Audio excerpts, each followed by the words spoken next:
This is Unsung History, the podcast where we discuss people and events in American history that haven't always received a lot of attention. I'm your host, Kelly Therese Pollock. I'll start each episode with a brief introduction to the topic, and then talk to someone who knows a lot more than I do. Be sure to subscribe to Unsung History on your favorite podcasting app so you never miss an episode. And please, tell your friends, family, neighbors, colleagues, maybe even strangers to listen to. Today's episode is about actress, singer, and songwriter Dale Evans. Dale Evans was born Frances Octavia Smith on October 31st, 1913, in Uvalde, Texas. The Smiths moved around some, but by age 7, Frances was living in Osceola, Mississippi, and excelling in school.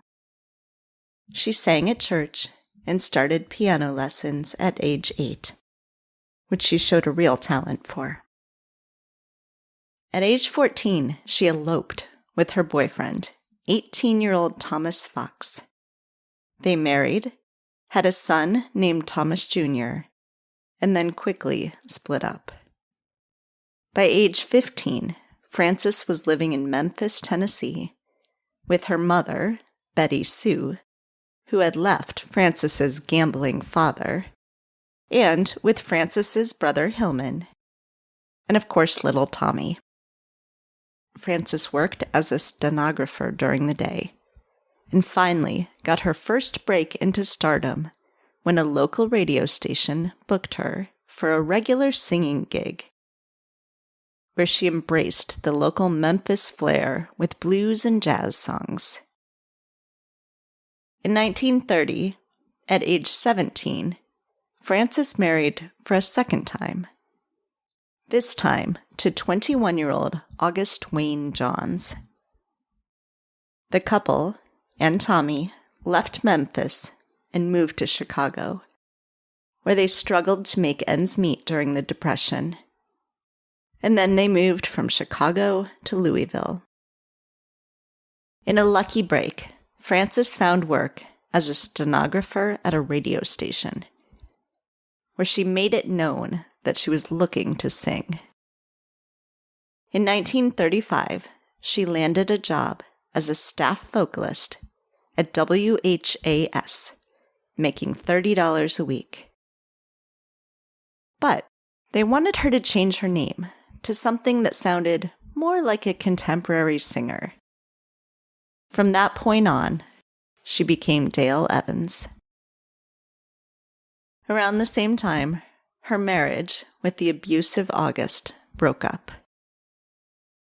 Leaving Tommy with her family, Dale moved to Dallas to find work.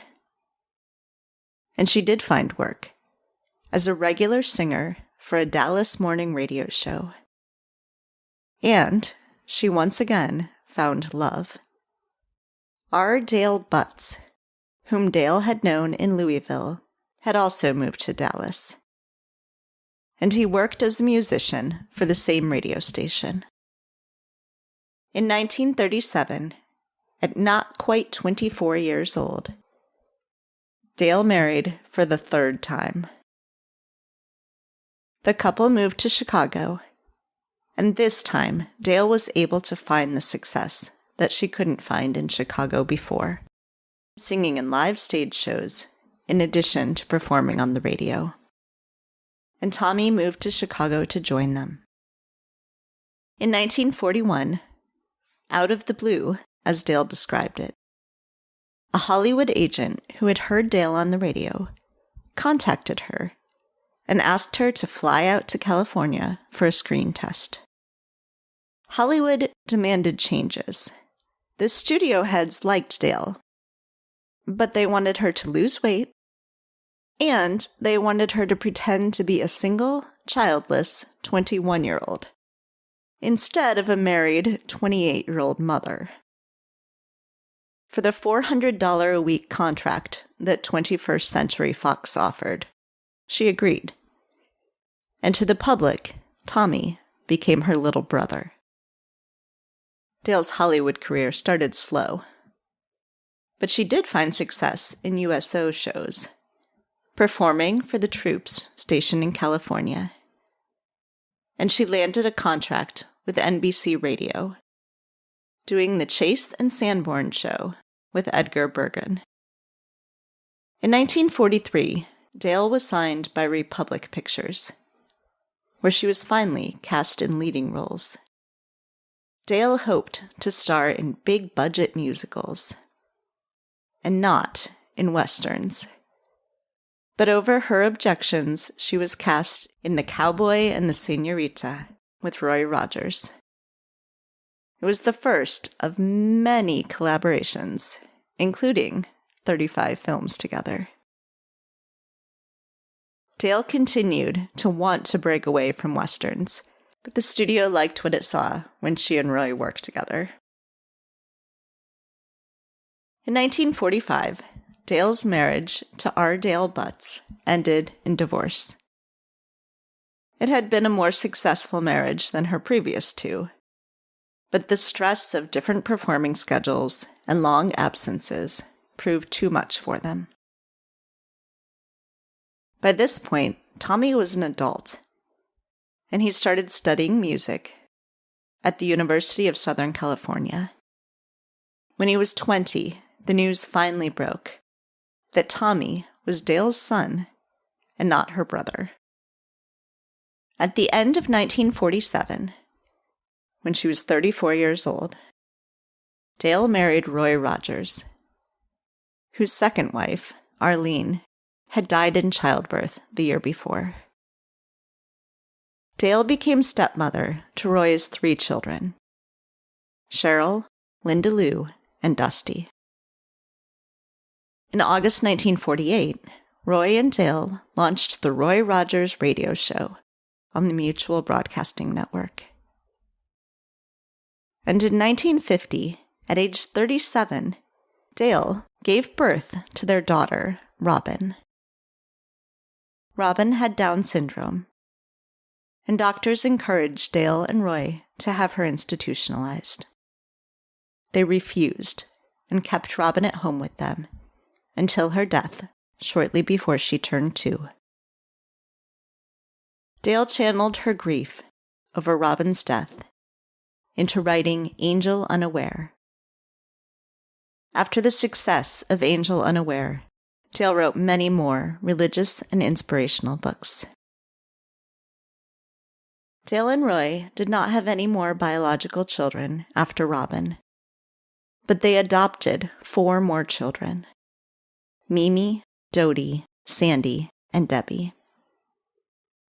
In late December 1951, the Roy Rogers television show premiered on NBC. Starring Roy, Dale, and Roy's horse Trigger, the show ran for 6 seasons and 100 episodes. The theme song for both the radio show and the TV show was Happy Trails, written by Dale and sung by Roy and Dale. After the Roy Rogers show ended, they starred in a couple more short-lived TV shows and a television special. In 1967, they founded the Roy Rogers Dale Evans Museum near their ranch in Apple Valley, California. And in 1968, Roy Rogers licensed his name to a restaurant chain, and Dale and Roy made personal appearances at many of the 600 locations. Dale got back onto TV in 1996, starring in a weekly Christian TV program called A Date with Dale. In July 1998, Roy died. And on February 7th, 2001, Dale died as well, at the age of 88. She is buried next to Roy at Sunset Hills Memorial Park in Apple Valley, California. Dale was inducted into both the Texas Country Music Hall of Fame and the Cowgirl Hall of Fame, and she has 2 stars on the Hollywood Walk of Fame.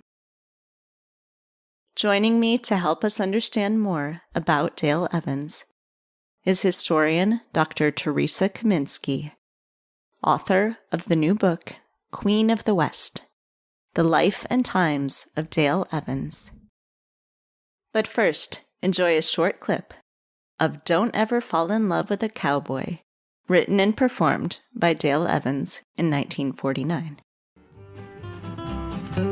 Don't ever fall in love with a cowboy, 'cause it's this way in the West. No matter how much you love a cowboy, he will love his horse the best. Now he may tell you he thinks you are pretty, and he likes your last year's dress, but he'll buy that horse a new blanket, 'cause he loves his horse the best. Don't get me wrong, I'm just as happy as I can be.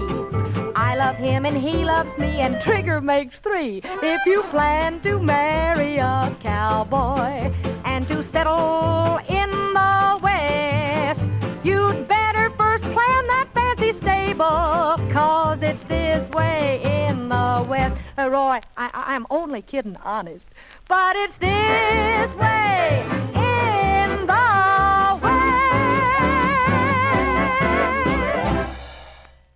Hi, Theresa. Thanks so much for joining me today. Well, Kelly, thanks so much for having me. Yeah, it was really fun to learn about Dale Evans. I wanted to ask you, say in the book that you had been working on this for like 10 years. So I want to hear a little bit about how you got into her story. What made you decide that you wanted to write a book about her?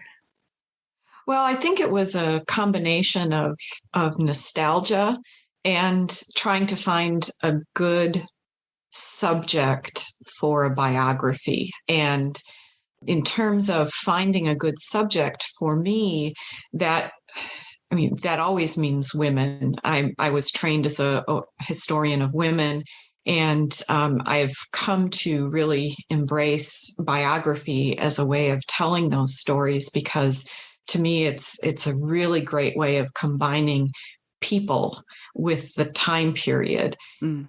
I also like to focus on women who are not particularly well known.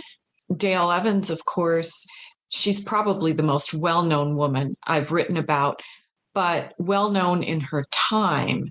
And that time period has kind of faded away as decades go by.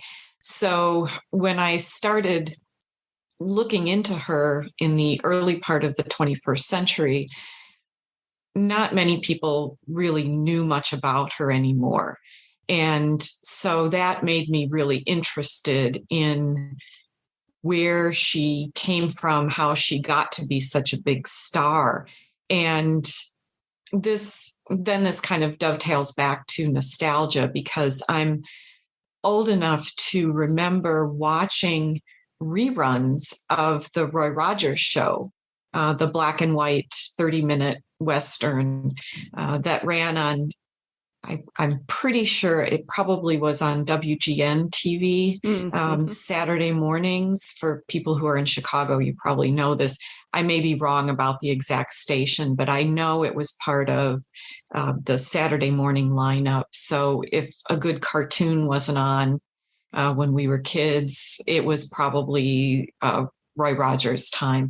And seeing a female co-star from a show from the 50s, because the show ran in its original run from 51 to 57.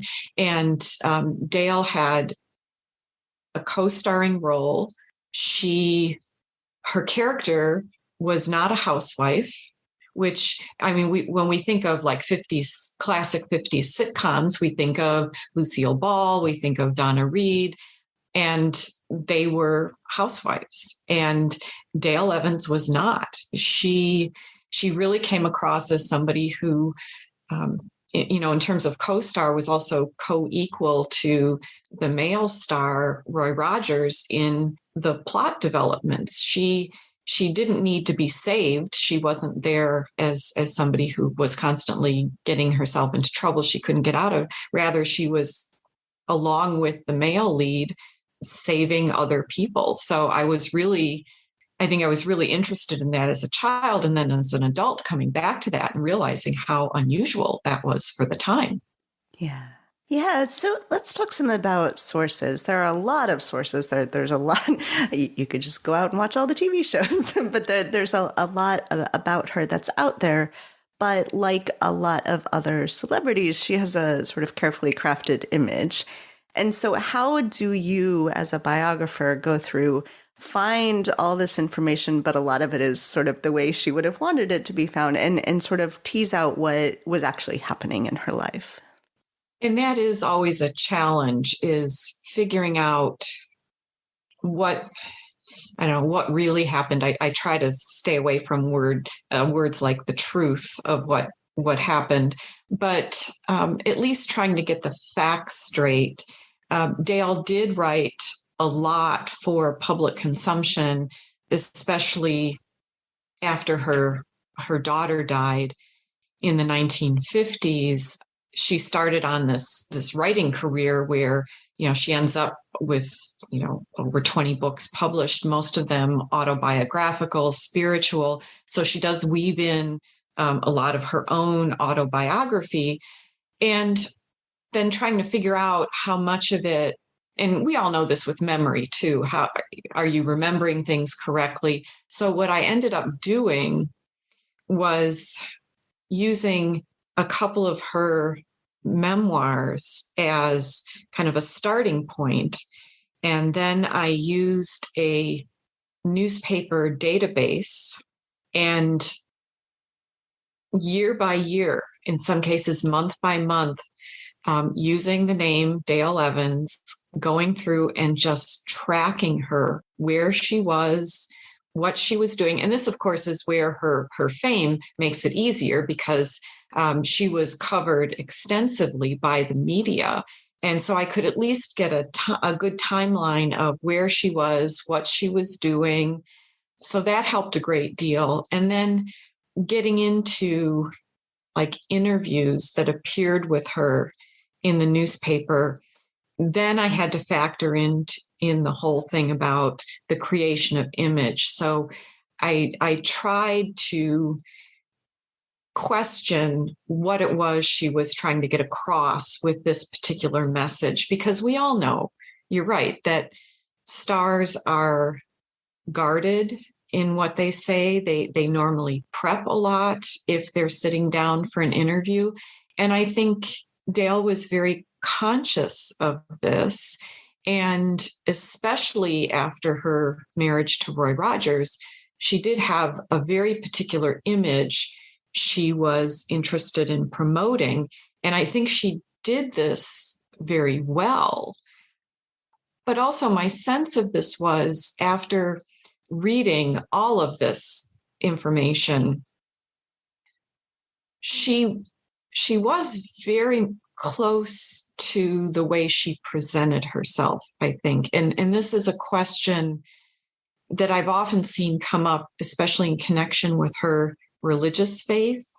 Some people criticizing her and dismissing her as being opportunistic, that as she saw her Hollywood career fading, later as her television career faded, that she attached herself to Christianity as a way of maintaining that. And while it's certainly true that her Christian faith brought her, I think, a whole bunch of new fans, I really didn't get the sense that that was faked. It just seemed such an integral part of her family life then. So these are certainly my impressions after spending all this time doing the research. So that was how I wrote about it. Yeah. One thing that I think you wouldn't get from sort of quick synopses of her life, like if you look at like a little biography online or something, but that does come through in your book, is the extent to which she wasn't always trying for the career that she ended up with, that she wanted to be taken more seriously as a singer, that she wanted to do sort of the straight musicals and not the westerns. So what can you talk some about that sort of path and how she ended up then being known as, Queen of the West, and that's what we associate her with.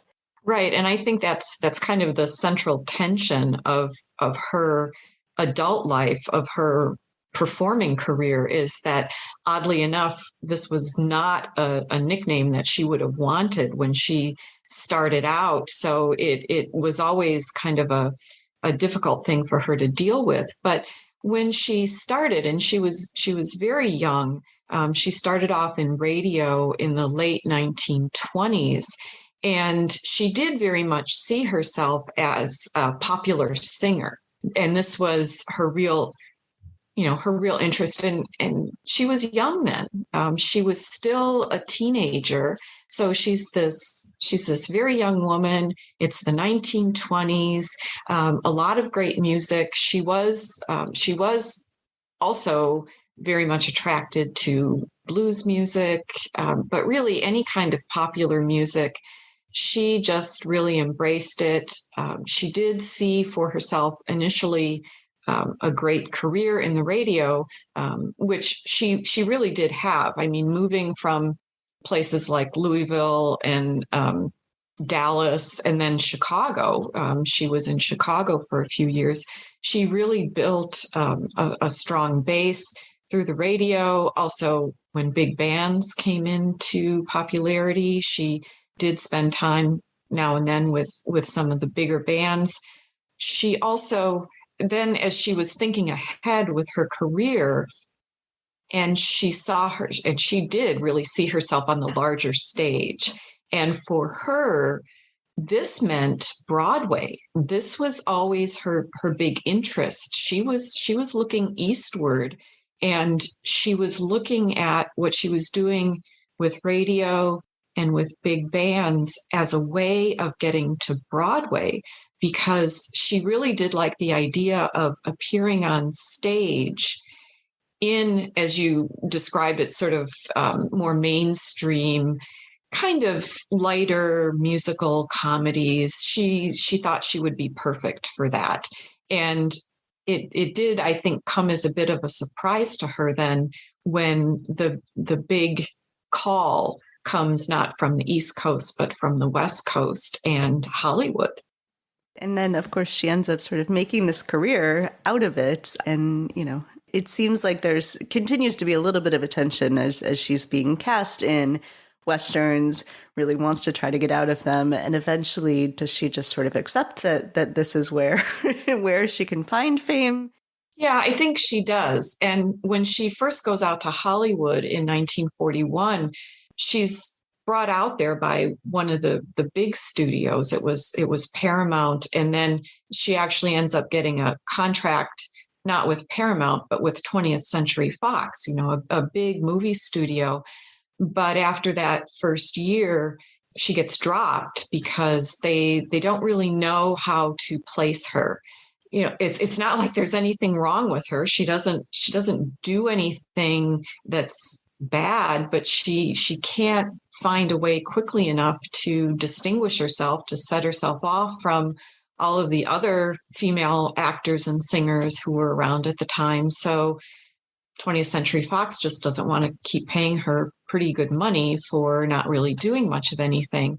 So she does spend about a year trying to regroup from that. And she goes back into radio, which she does not see as any sort of a consolation prize, because she gets on a really big radio show. And so that really helps her. But it's with one of her new agents that she gets a screen test at Republic Studios, which was one of the, sometimes they're referred to as B studios. These were the smaller studios that tended to churn out the weekly serial type movies that were pretty inexpensive to make. Republic did also have a small line of what it referred to as its prestige films, for example, starring John Wayne. So there were some bigger names in that stable of actors. And when Dale Evans was hired in 1943 at Republic, they put her to work right away. And she was always filming movie upon movie upon movie. And it was initially that kind of light contemporary musical comedy that she thought she would be good at. And she was, in fact, very good. She received what were known as feature roles rather than like starring roles. Like her name wasn't on the credits as starring Dale Evans, but she would usually be listed somewhere down, but still pretty prominently. So she always had a good like supporting role in these movies.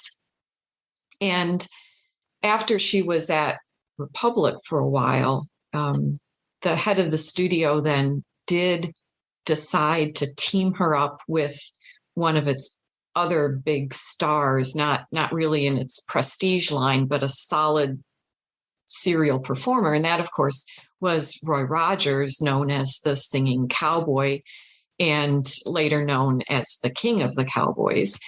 And the first time she was approached about getting paired up with Roy Rogers, she went to her agent immediately and said, no, I should not do this. I'm not a Western, I'm not a Western actor. And actually one of her main concerns at that point was something that, she had pretty much sussed out on her own, was that women who co-starred in these kinds of movies didn't go on to be big stars in their own right. And that's what she wanted. She still saw herself as being able to make it to that next level.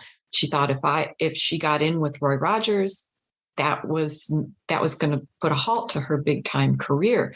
So the first time her agent was able to talk the studio head out of that pairing. And so Dale thought she was free and clear, but Herbert Yates, the head of the studio, just came back again and said, no, I really want you in this movie. And this time he would not listen to any excuses, any reasons why she shouldn't be in this movie. And additionally, one of the things that Dale worried about was that she couldn't ride a horse. And Herbert Yates thought she would be a natural for these movies because she had come from Texas. She still had a bit of a drawl, and he thought, oh, great, this gal from Texas, and why not put her on a horse next to Roy Rogers? And she didn't really want to admit that she couldn't ride a horse. So, the first day she's filming with Roy, he's trying not to laugh at her because she can't, she can kind of sit on a horse, but she can't really ride it all that well. But they did get along personally very well. And they had met before this, maybe as early as sometime in the 1930s through radio stuff, but certainly a bit earlier in the 1940s, they had at least met. So by the time she was working with him, especially when she was at Republic Studios on the lots, she would see him. So they did know each other. And when they started working with each other, they got along very well. And for her, it wasn't a question that, oh, I don't like working with this Rogers guy. It was just the whole genre of Westerns that she was convinced would not lead her to stardom. So every time she got cast in one, she'd go back to Yates and say, but what about this? And he kept stringing her along, saying, well, after the next one, we'll put you in something else after the next one. And he didn't really live up to his promises.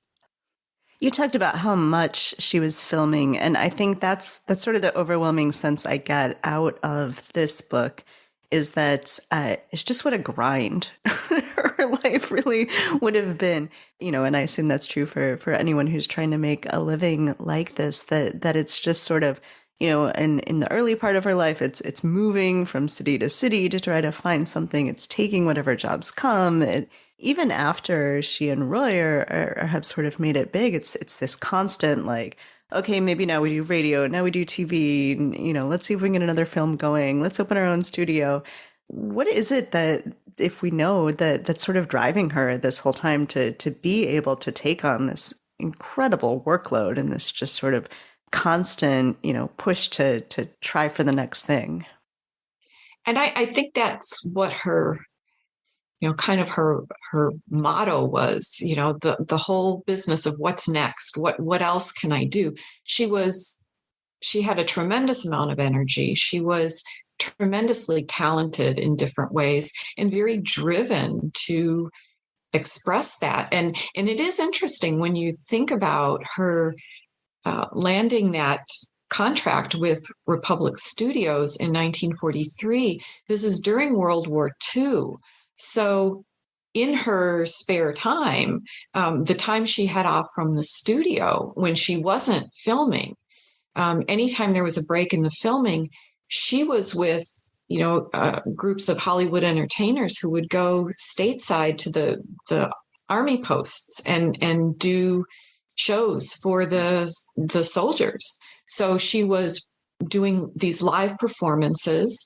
She was picking up radio gigs where she could. So all of this, and it was all building toward that goal of becoming a real celebrity, a real star in Hollywood. And I think that was just something she had wanted to achieve since, this was a childhood dream of hers. And she kept working until she achieved it. And, then that does take us into the Roy Rogers years, because she does end up marrying Roy, even though she does try after, especially at the tail end of World War II and in through 1946, she tries to stay away from him. She declines to sign another annual contract with Republic. She makes this concerted effort to break away, and she can't do it. And I think part of that, especially by late 46 and into 47, is because she has found that her feelings for Roy Rogers have now moved beyond friendship, and she doesn't want to be away from him. And so being with him means being part of that whole Western entertainment persona, because of course Roy was huge as, the singing cowboy in these movies. He had a recording career. He had a radio career. He did a lot of personal appearances. He was doing rodeos in the 40s and 50s. So this would all become part of Dale's life. So she did finally embrace that as this is what the stardom is going to be. This is what it's going to encompass. This is how celebrity finally happens, is being Queen of the West to Roy's King of the Cowboys. Yeah.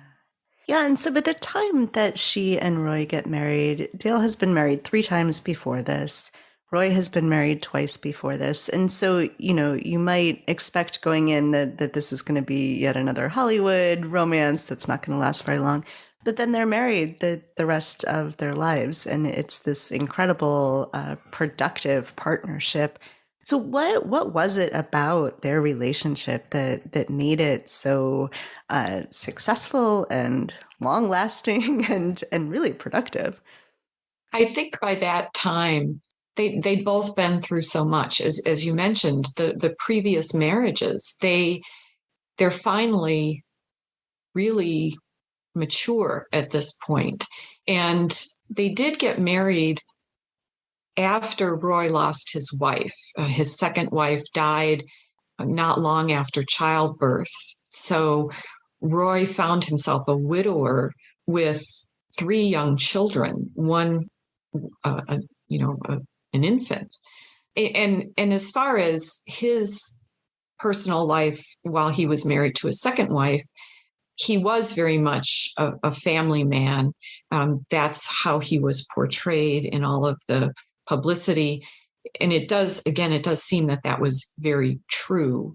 So losing his second wife was a big blow. And I think that when he was relying more and more on Dale for companionship, and then it turned into love.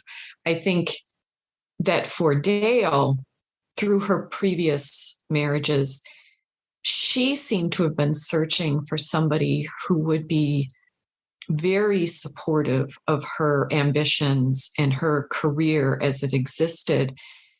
She seemed to have come very close to that with her third husband, but just not quite.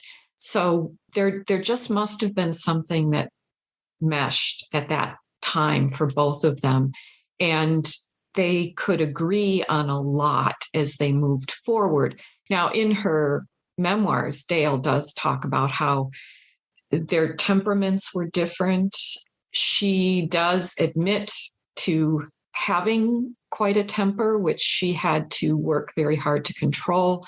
And she admitted that Roy helped to balance that out. He tended to be by nature more easygoing. He liked to tease her a lot to kind of bring her back to reality on things.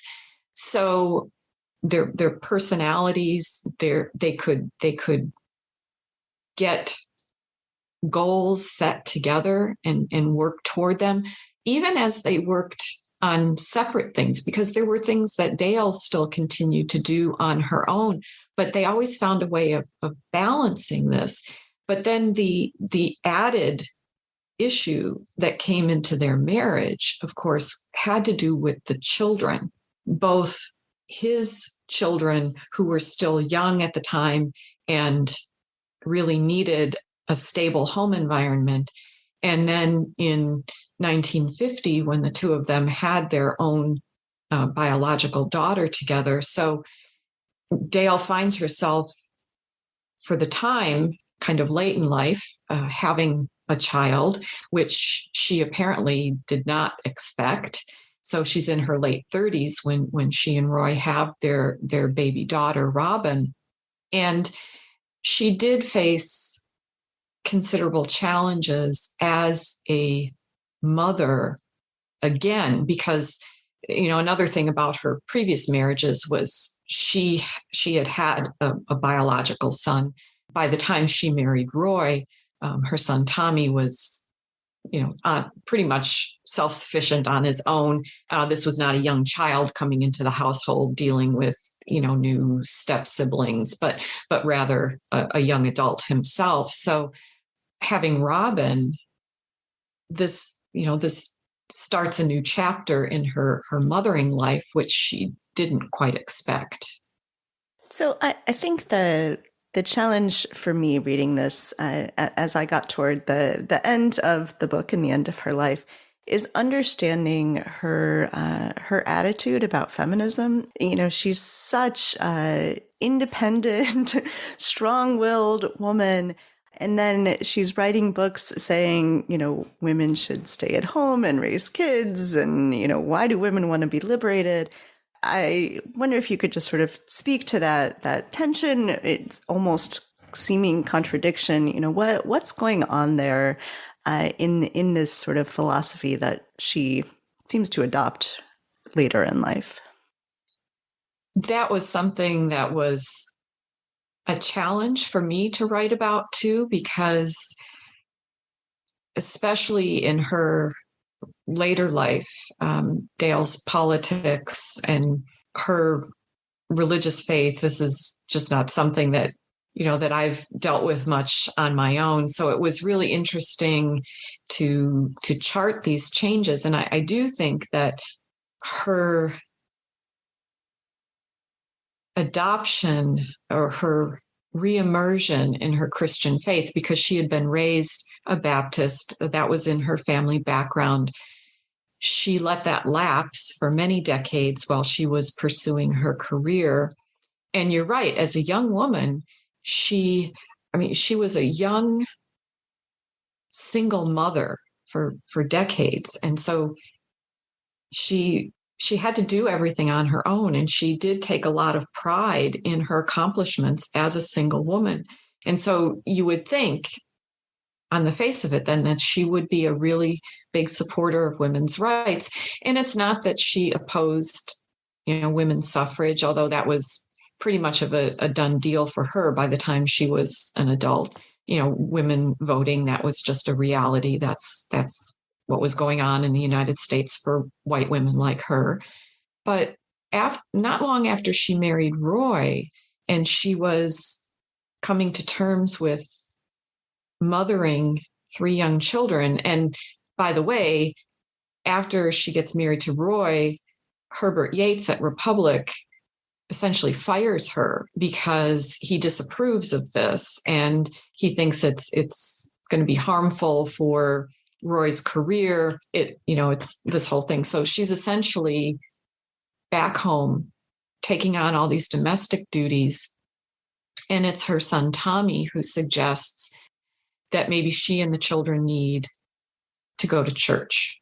And maybe with more structured religion in their lives, she can better handle this new phase of her life. And she does initially resist, but she does. By 1948, she's back at church, bringing the children. And then Roy also makes that decision too. And I think it is through this and the kind of Christianity that she embraced, that she and Roy embraced together, this tended to be a fairly conservative branch of Christianity. A lot of the people that she associated with in the various churches that they belonged to were also like staunch supporters of the anti-communism movement in the United States. So it was also very much tied into this rising sense of post-World War II patriotism, anti-communism. And along with this also went this belief that was promoted as being very traditional, that women belonged in the home as wives and mothers. So I think this is where it comes from. It's all part of this. And of course, we see the kind of irony here is that Dale does have this very active public career. And part of that is counseling women to stay home and be wives and mothers. But even as she's promoting that in her various books, she does say that God does, bestow talents on people differently. So if you do, if you're a woman and you have a particular talent, there's nothing wrong with pursuing that. So it's not that she's absolute about this, that women must stay at home. She does try to make space for women like herself who have these talents that should be expressed. But she is very much saying that should not come at the expense of home and family. And it is also interesting when you look at the books that she wrote as an author, she does identify herself on those book covers as Dale Evans Rogers.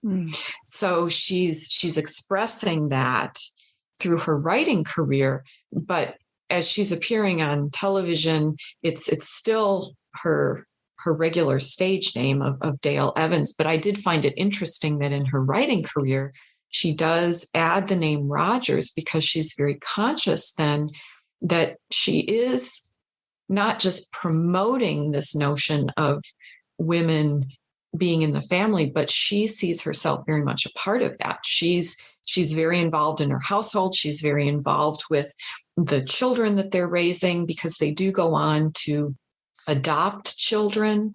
So they do. The Rogers household is a very large one. It's very active, and she's involved in it on a day-to-day basis. She does have help in the household, but she's still involved. Yeah. So there's so many other things we could talk about, but people need to just go read the book. So tell everyone how they can get this book. It is available through all of your favorite book buying places. It was published by Lyons Press, so you can get at it through the Roman and Littlefield website. Lions is a division there, but it is available widely.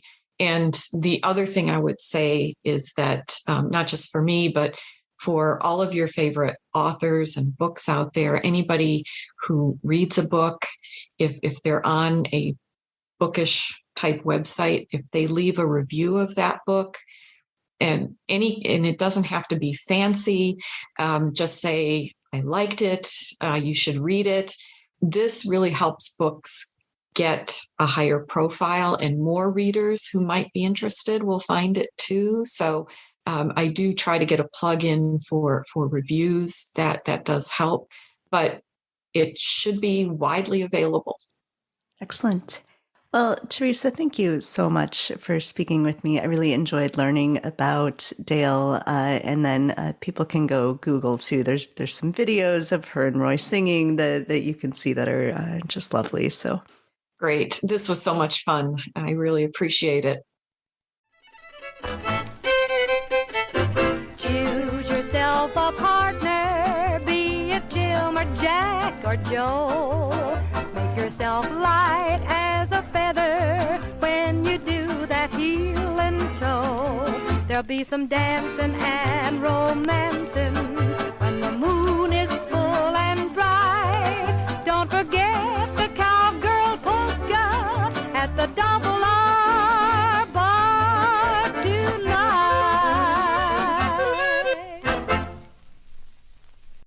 Thanks for listening to Unsung History.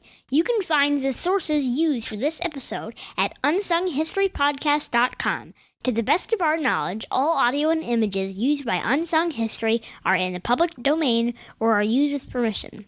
You can find us on Twitter or Instagram at unsung__history or on Facebook at Unsung History Podcast. To contact us with questions or episode suggestions, please email kelly@unsunghistorypodcast.com. If you enjoyed this podcast, please rate and review and tell your friends. MSW Media.